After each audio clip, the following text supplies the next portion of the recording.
മാവേലിക്കര തെക്കേക്കര ഗ്രാമപഞ്ചായത്തിൽ മുട്ടക്കോഴി വളർത്തൽ പ്രോത്സാഹിപ്പിക്കുന്നതിന്റെ ഭാഗമായി കോഴിയും ഹൈടെക് കൂടും നൽകുന്ന പദ്ധതി പ്രവർത്തനങ്ങൾ ഉടൻ ആരംഭിക്കുമെന്ന് ഗ്രാമപഞ്ചായത്ത് പ്രസിഡന്റ് ഡോക്ടർ കെ മോഹൻകുമാർ അറിയിച്ചു. CDSന്റെ നേതൃത്വത്തിലാണ് പദ്ധതി നടപ്പിലാക്കുന്നത്.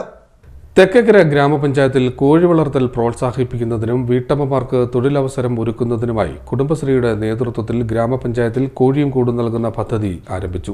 മുട്ടക്കോഴി വളർത്തലിൽ താൽപ്പര്യമുള്ളവർക്കായിട്ടാണ് പദ്ധതി ആവിഷ്കരിച്ചിരിക്കുന്നതെന്ന് ഗ്രാമപഞ്ചായത്ത് president doctor K Mohankumar CDNet ന്യൂസിനോട് പറഞ്ഞു. നമ്മുടെ മാവേലിക്കര തെക്കേക്കര ഗ്രാമപഞ്ചായത്ത് CDSന്റെ ആഭിമുഖ്യത്തിൽ സംസ്ഥാന അനിമൽ ഹസ്ബൻഡറി വകുപ്പുമായി സഹകരിച്ചുകൊണ്ട് കൃഷിക്കാർക്ക് കോഴിക്കൂടും കോഴികളെയും കൊടുക്കുന്ന ഒരു പദ്ധതിയാണ്. ഹൈടെക് കോഴിക്കൂടാണ് കൊടുക്കുന്നത്.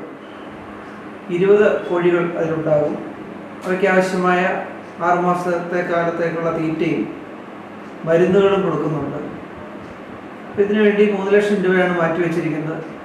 ഇപ്പോൾ 20 യൂണിറ്റാണ് ഉടനെ കൊടുക്കുന്നത്. 10 യൂണിറ്റുകൾ കൊടുക്കും. കഴിഞ്ഞ വർഷവും നമുക്ക് 12 യൂണിറ്റുകൾ കൊടുക്കാനായിട്ട് കഴിഞ്ഞിട്ടുണ്ട്.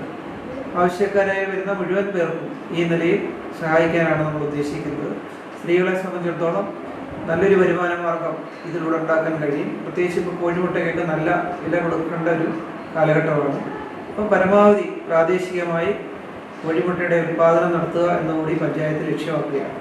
മൃഗസംരക്ഷണ മേഖലയിലെ കമ്മ്യൂണിറ്റി എന്റർപ്രൈസസ് ഫണ്ടാണ് ഇതിനായി വിനിയോഗിക്കുന്നത്. 30 യൂണിറ്റ് ആരംഭിക്കും. മുട്ട ഉൽപാദനത്തിൽ മുന്നിൽ നിൽക്കുന്ന BV 380 ഇനത്തിലുള്ള 20 കോഴിയും ഹൈടെക് കൂടും 6 മാസത്തേക്കുള്ള കോഴിത്തീറ്റയും മരുന്നുകളും പദ്ധതിയുടെ ഭാഗമായി ഗുണഭോക്താക്കൾക്ക് നൽകും. CDNet news, Kattanam.